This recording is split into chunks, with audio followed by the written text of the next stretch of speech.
Welcome back everyone to Let's Play Software Inc. This is episode number 2. In the last episode we finished doing a contract. A couple contracts. I did one more off camera just to give us a small more injection of funds before we begin developing our own software. So that is going to lead us to the point of this episode, which is to kind of go through those options. The first thing I like to do when I'm considering software, we started doing it in the last episode, is I like to sort by active users and just kind of scan through the different fields. When I was looking at operating systems last time, I wasn't distinguishing between computer and console. The only ones we're going to be concerned with, for the most part, are the computer ones, because those are the ones that we'll use for audio tools and for office software. Oh, excuse me real fast. Let me do that. So that's the one thing to consider. It doesn't look like operating systems usually take more time to develop anyway. But it doesn't look like there's a good place for us. The quality here is pretty high.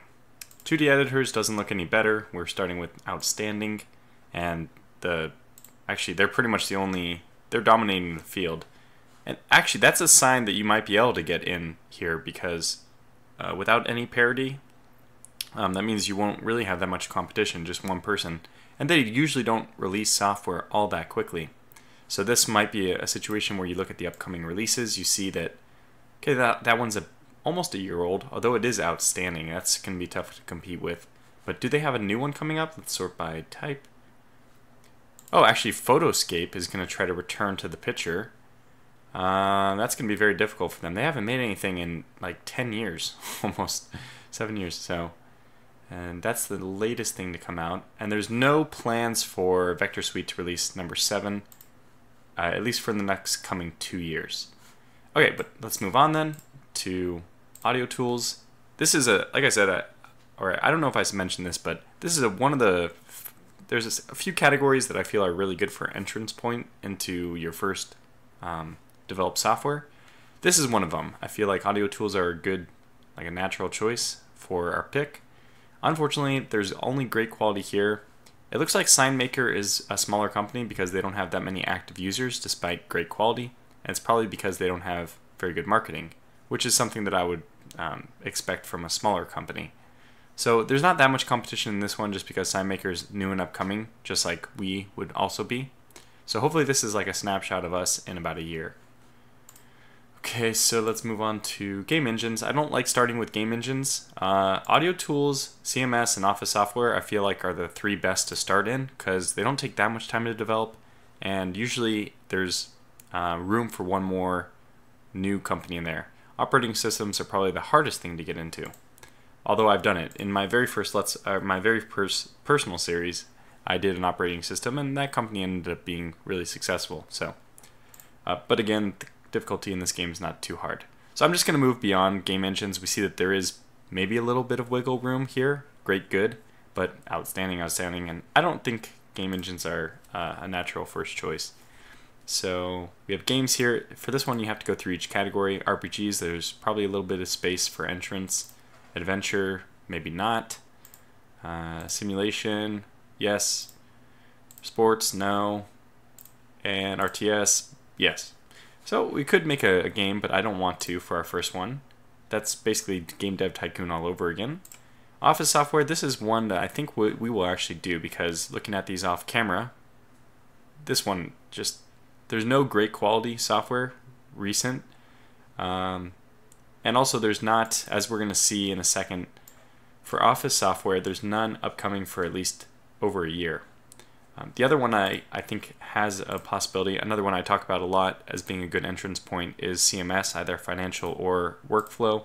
Workflow is pretty well saturated with some great products, and I don't actually remember when it's coming up for CMS. Yeah, they both have one being released in December, which takes us over to financial. Financial does have, I feel like you could create a new finance one, but I don't know. So the upside with doing the CMS is that you don't need to license an operating system. That's a huge downside to doing the office tools. But I think this field is slightly more intimidating to enter with some good quality products, and also noting that there are 2 releases coming up for financial this December. Excuse me. And there's just no way we're going to be able to get our product out by December. So that means let's take it back over to Office software, and let's just take a look at what the top people, actually we want to see the upcoming release. I want to see which Office company is going to, so it is Lettermate Studio 4 who's going to make a new thing. Their last one, this would be kind of interesting to compare the top two here. So go to details, features. So this is Lettermate Studio 3. Now let's also look at the details of the Publish 6, which are the top two in this field. They are identical, presentation custom, presentation customs. So they are actually identical. It looks like everything in this field is based on these 7 features. Let's go ahead and look at our actual developed software list now and try to match that. So we're going to need Office software. What operating? So this one was made for Bot OS. That's curious. What about, was Publish 6 made for a different OS? Interesting. So that means that there's no Office software for any of the other operating systems, which, I mean, the most obvious one that's missing is the current bestseller, I think. Yeah, oh, Bot OS is the top for Office software. No, I see. I thought, no, yeah, I sorted by the wrong thing. Lionface X is not covered by either of these guys, so we'll definitely take Lionface X. And you know what, just to compete with them, we will do Bot OS 5 as well. Now the license is going to cost $15,000. This is why I did one more contract, kind of looking ahead, seeing that, I mean, the way you would play the game, you would stop right now, excuse me, and do that, but since we're jumping ahead of, we know that we can just get away with it. I knew that I was going to need the contract, so I did it ahead of time. So this is what we're looking at then. We could, I keep closing it, darn it. I don't think we need to exactly match them, but let's just keep that up this time until we're starting to develop our product. So we'll need to think of a name. You can always just generate a name, but I'll try to think of one in the back of my head. I haven't thought of one already, so what do we want to include? Okay, so we know that the operating systems should give us a big leg up because we will be giving, like, there's nobody who makes Office software for Lionface X, which is a big benefit for us. So you can see the consumer reach because of having these two is almost 2 million. It would be a lot less if we didn't have these two. And I'm expecting people to be switching off Bot OS 4 and transitioning to Bot OS 5. So I'm not going to include Bot OS 4. Plus, you know, that field is very saturated with these previous products. So I think that doing these 3, we are looking at expected interest here. That's 75%. If I do this, it gets us to 100%. And I think that that's all we really want to do because this is already going to take more than a year for 2 designers and 4 programmers. I'm just one person. So actually trying to do the least amount possible is the best idea. But we want expected interest to go to 100%. And it looks like the only way to do that is by doing what you see is what you get. That also plays to our strength, which is the 2D design. So I think that this is exactly it's only going to have 4 features, but it still has high usability and medium innovation and stability. And it can't get any higher if we do QA. I do like to do QA in general, but I also want to keep the amount of programming down. Let's actually use QA. What I think happens with QA is it kind of extends the amount of time you have to program stuff after the release, the actual official release of your product. You still have to do a little bit more, so we'll leave it in there. And that's not so bad. What you see is what you get would be our main pitch for this product. Now, it says 78, but let's drop it down a little bit to try to, you know, mosey our way into the market. Now, I think that's everything we need to do. So, there we go, develop. And it's going to say, yeah, oh, actually, I don't want to continue because we didn't actually give it a good name. Something with turtles or shells or something. Can we get an Office software product? So tortoise kind of sounds like office.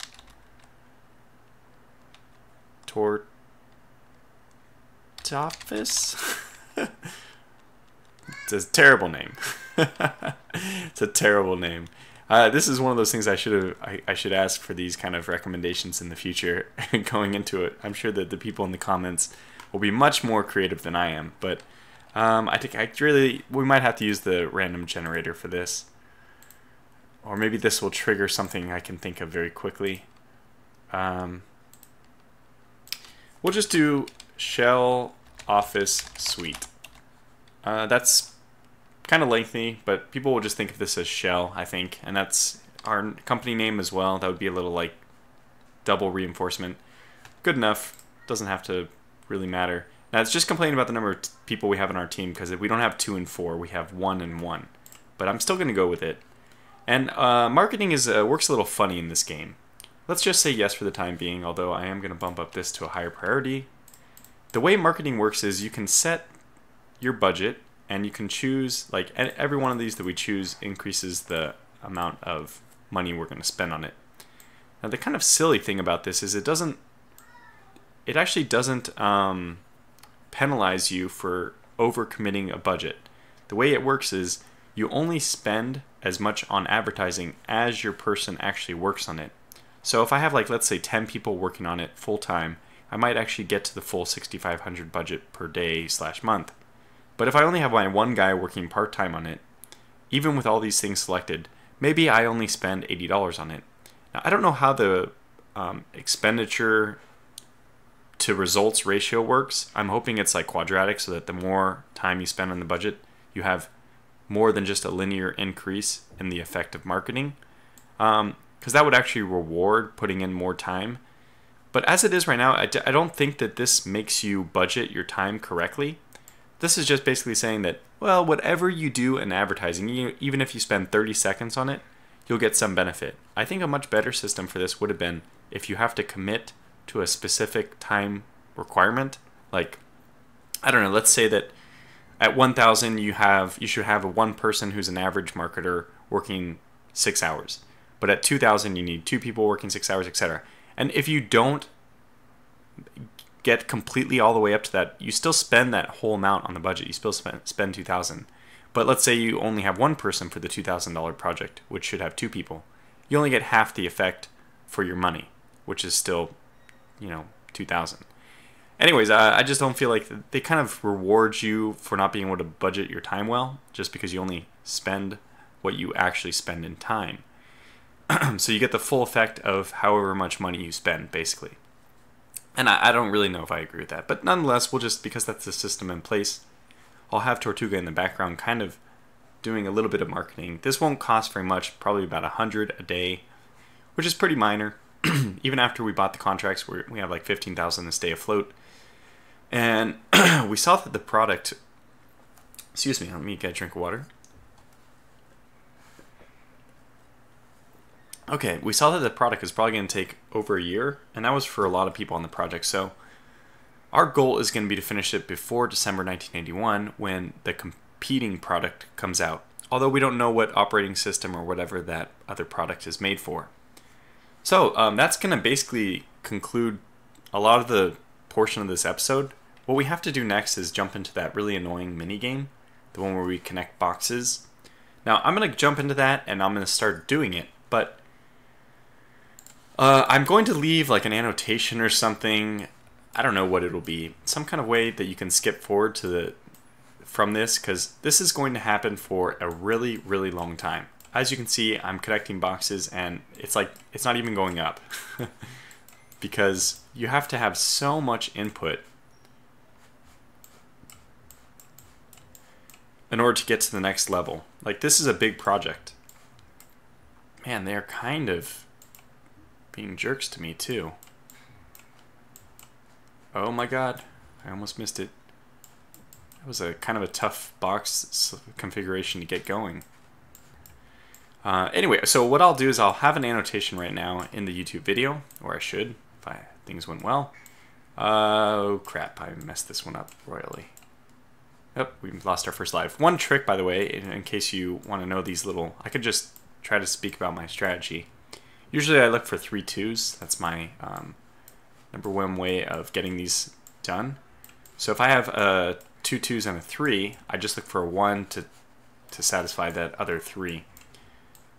What was I saying? Oh, yeah, I actually don't remember.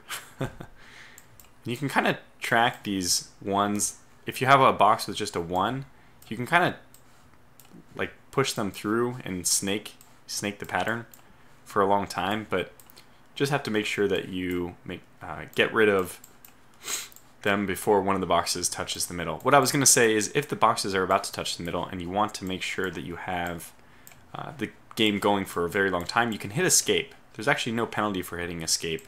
It just cancels the boxes on the screen, but I mean, like I said, there's no real disadvantage to that. So for example, I can hit escape here, and now I'm back into pause mode, but if I go back into here, well, we still have two lives left, so we can keep going. So this is one little trick. I think I would say it's a bug. It's probably not, or it's at least an exploit. It's probably not how the game is meant to be played. But since the bug exists, if you want to take advantage of it, feel free.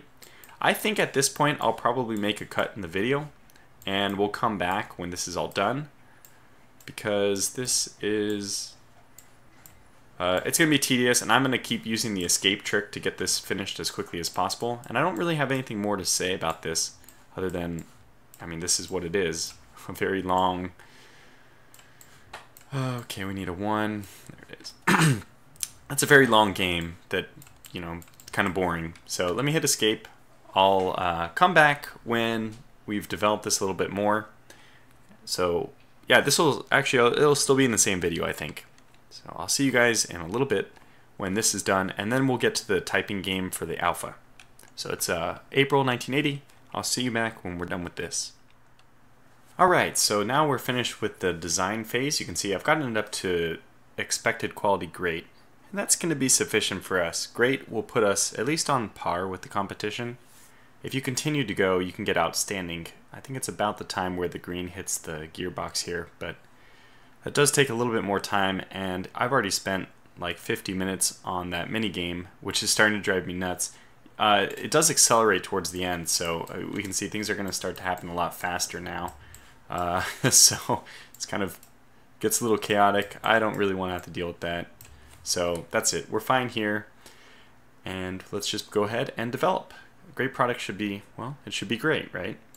So now that we're in the alpha phase, we switch it up to the new mini game. By the way, you can see that I think I left in March. Well, I think it was March 1980, and it's all the way through January now. So I spent essentially 9 months on that mini game. And I gotta say, I'm not a huge fan of that mini game because it does start to hurt your wrist trying to move the mouse very quickly over and over and over again, dragging here, left, right, whatever.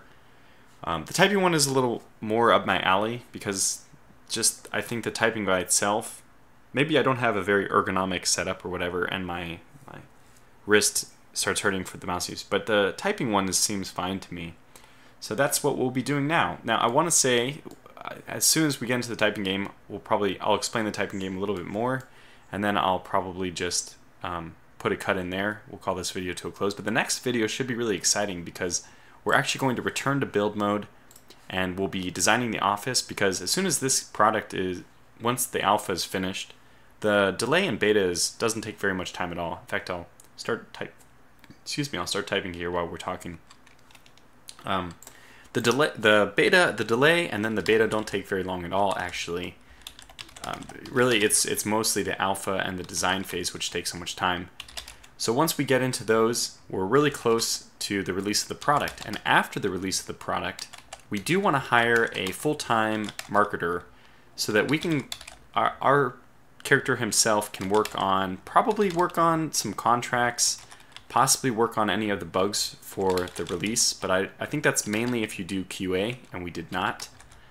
Anyway, the marketer is going to be really important, but in order to get the marketer, you have to have a real office set up, not just some little shanty, little dingy shack that we have right now. So now the mechanics with this game are, obviously you just type the words, but you have this multiplier up here. Mine's up to 1.25. And you lose that multiplier anytime you type a wrong letter. The only way you lose a life is if these words get to the bottom of the screen. So every time you get the multiplier higher, the next word that you type has that multiplied effect more towards the progress of your alpha phase. So if I can keep this going, I'm getting stuck. Let's get this up. Sorry, I have to focus to type sometimes. If we can get these going a little bit in a huge streak, then every time we type a new one, it adds more to our progress. And what that means is you will be able to finish the mini game faster, that your development will take less time. So that's a pretty big bonus. I don't think any such bonus occurs. I don't know if there's anything like the more boxes you connect in the previous one, the bigger the boost. So I don't know, but this one's very obvious that there is a multiplier, and you can always hit escape just like on the previous one if the words are getting, damn it, I just lost the multiplier. You can hit escape and then jump back into the game, and you can see I still have 3 lives left.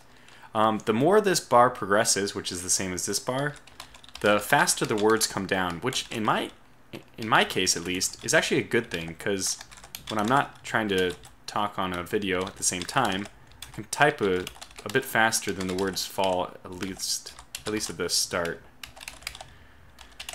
There we go. Okay, so anyways, I'll call this video to a close here, and you can see it's February 1981 right now. When I come back, it might be as late as, I don't know, November, maybe even, hopefully not, but it might be December. If I get my word streak high enough, I think the highest I've gotten is like 2.5, but if I can get it high enough, we might stand a chance of finishing it before November.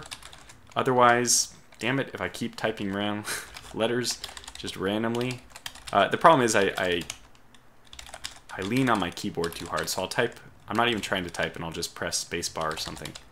But nonetheless, typing games, I don't know, it's a design decision, but I'll be here for a long time.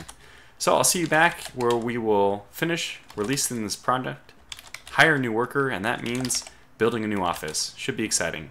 So stay tuned for that. Thanks for watching, and I'll catch you in the next video.